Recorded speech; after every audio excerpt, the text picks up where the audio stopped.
Hi all, I have an absolutely amazing game to show you from the Gashimov Memorial. It was in round 8. Vishy Anand was playing white against Mamedyarov and kicked off with e4.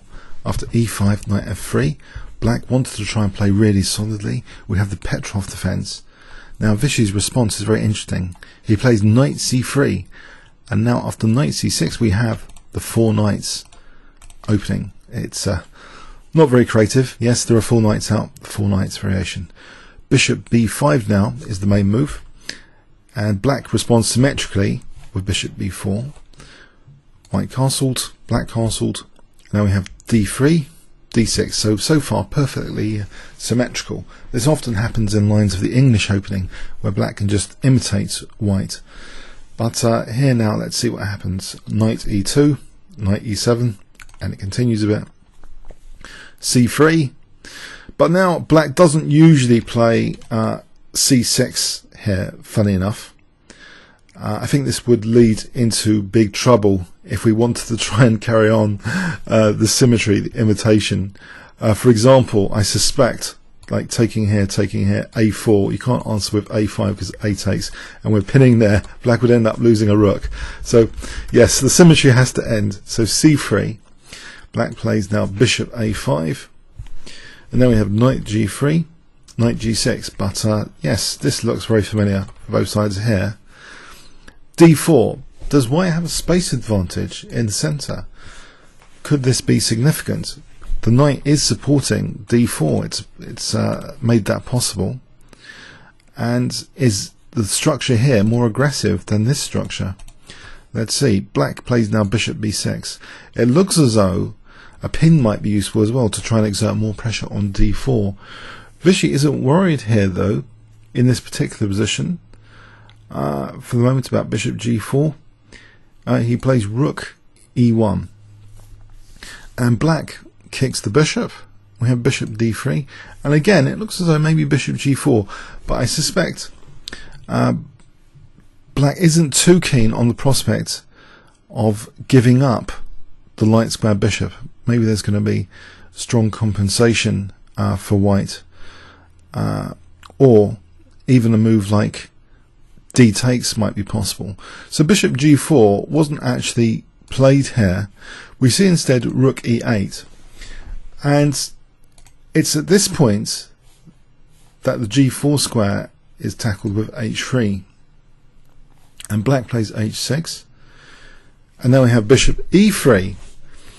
These two pieces are holding e4 even though there's an interruption on the rook, so e takes is not winning a pawn at any point here. Bishop e6, queen c2, further supporting e4 from here. It also is interesting that white can potentially now play for c4 and d5 with tempo gain in the future. We see queen c7, a3, as though a5 might be as though b4 b5 might be interesting in the future. We have a5, c4, and black tries to clamp down now against white structure here. This is often a move you see in black plays in the king's engine defense. It's quite often playing this move a4. It's a clamping move, but is it a weakness? Is it potentially also a weakness? It is tying down the rook.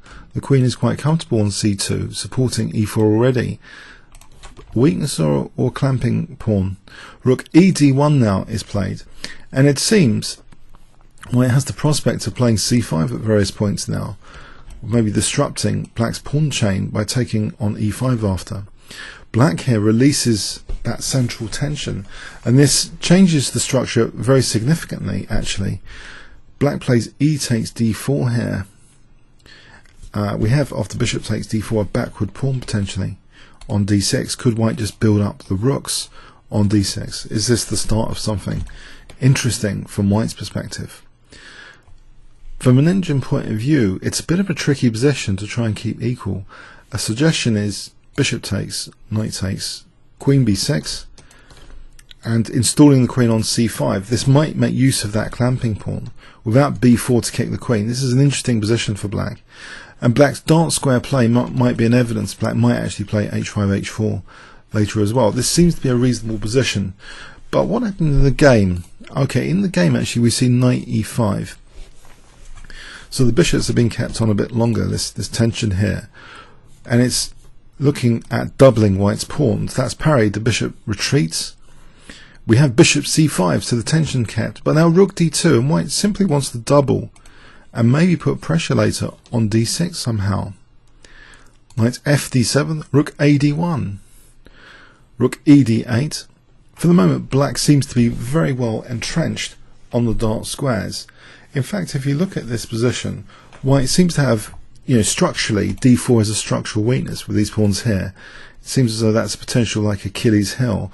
But on the other hand, how to exploit d6? Well, there's another square though of interest, the f5 square here, and white plays knight h4. Temporarily, a knight on the rim is dim, but if it's going to f5, that's a very, very nice place to hit d6 and also the king side. Black now plays bishop takes d4. This is a very interesting idea. Very interesting indeed.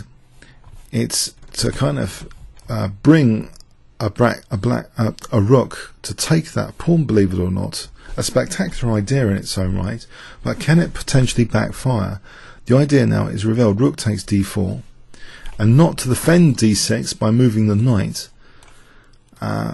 because actually things like f4, f5 might be quite significant here, like trapping the bishop even. So that's a very dangerous threat here. No, the idea is c5 from black with tempo, encouraging Vishy to take on d6. What's going on here? After rook takes d6, the idea is revealed. Can you spot what black's big idea is here, giving up the d6 pawn? If I give you 5 seconds starting from now.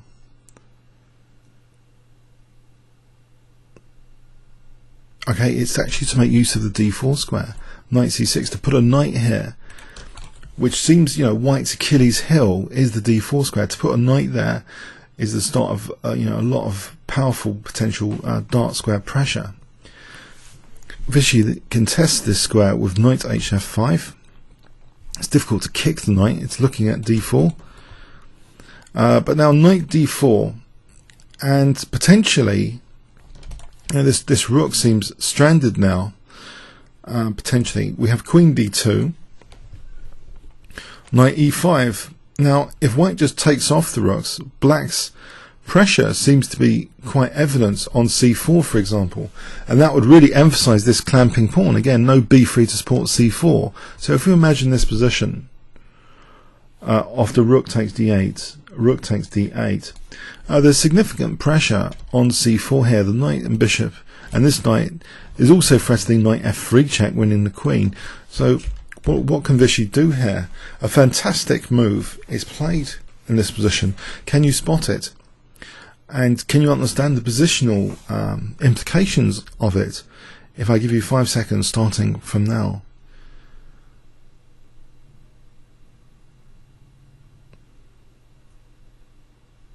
Okay, rook d5, a powerful exchange sacrifice, it would seem, just intuitively. It's solving the c4 pressure, making this pawn maybe a little bit less significant, that one point was not to be able to support c4. It also means that d4 could be undermined by white here more easily if there's a pawn shielding white on d5. Black did take this now on d5. He took this, but what else? Otherwise, isn't white just playing something like f4 to kick this knight away, and then maybe taking on d4? So black took it, winning the exchange. So he takes. We have queen b6. And now f4 gaining the space, but look at this structure as well. It's not just about trying to resolve d4. This pawn structure seems to be transforming now into something very aggressive. We've got this passed d pawn, for example. Knight g6, the queen's holding here for a moment, and on knight takes we've got knight takes protecting f4. So bishop c4, looking at taking care of the b3 square, and also maybe looking at f7 later when d6 is played, if d6 becomes possible. Black offers the exchange of queens. White rejects that. Maybe it was okay even to take here. White seems to have a promising position if he can undermine that knight here. And this knight's the first thing to go now, pretty soon. After b5, we have knight takes d4. And if takes, we've got knight c6 So black took on d4, the bishop retreated. So what has white gained from the positional sacrifice? It looks a little bit Petrosian-esque. Where is black's actual counterplay here? He's losing a pawn on d4 soon, and white will have this big pawn center. We have b4. Should white be worried here about b3? Well, maybe the bishop's got b1. White just plays actually knight f5. We have b takes a3, b takes a3, queen c3. Will black be able to get this pawn and get this pawn going? Well, white's got this big center now, though. Vishy plays e5. If he can get the bishop on a2 working, this really will be like almost like a Petrosian against Fischer game, if you remember, in the 1971 candidates final, where Petrosian's bishop was really powerful on this diagonal. This bishop is, can be instrumental after d6 to things like e6. We have rook ab8. So rook b2 now is threatened. Rook d2 handles that, offering that a3 pawn, of course. That's actually taken here, but white now takes on d4. So if we take stock here, white's only got one pawn, just one pawn for the exchange, and black's got technically a passed pawn, but it's blockaded at the moment. Also, look at white's center. We see check, king h2, and now on move 40, rook bc8. This might suffer now after d6. It seems white has some very, very big threats in this position, with this pawn center looking at f7 as well. a3. Now knight f5, meaning that d7 is now on the card, supported by the rook. But also after that, surely e6 is very, very destructive.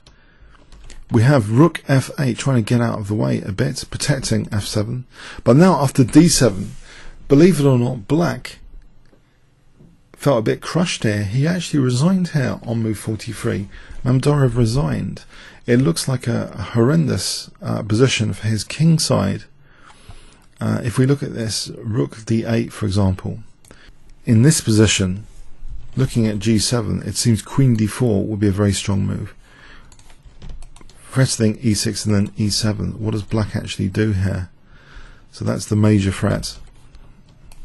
Looking at g7. If black plays, for example, queen c7, e6, and this is pretty diabolical because of e7. If black takes here, takes, we've got e7 just winning material. So it seems, after a move like queen d4 here, this seems as though there's very limited defensive possibilities. This knight and queen are coordinating beautifully. E6 just seems incredibly powerful here. What does black actually do? The pawn's pinned. If here again, I think just e6, and then if f6, we just have e7 just winning material. It's pretty crushing stuff. Wow, what an incredibly powerful exchange sac from Vishy Anand in this game. So here, after d7, black actually foresaw this coming. This queen d4 and e6 is just so powerful. Okay, comments or questions on YouTube, and congratulations to Vishy Anand, by the way, for getting to rank 2 on the world rating list after this tournament, getting back into the 2800 club. So rank 2, just after Magnus Carlsen, a fantastic player. Comments or questions on YouTube. Thanks very much.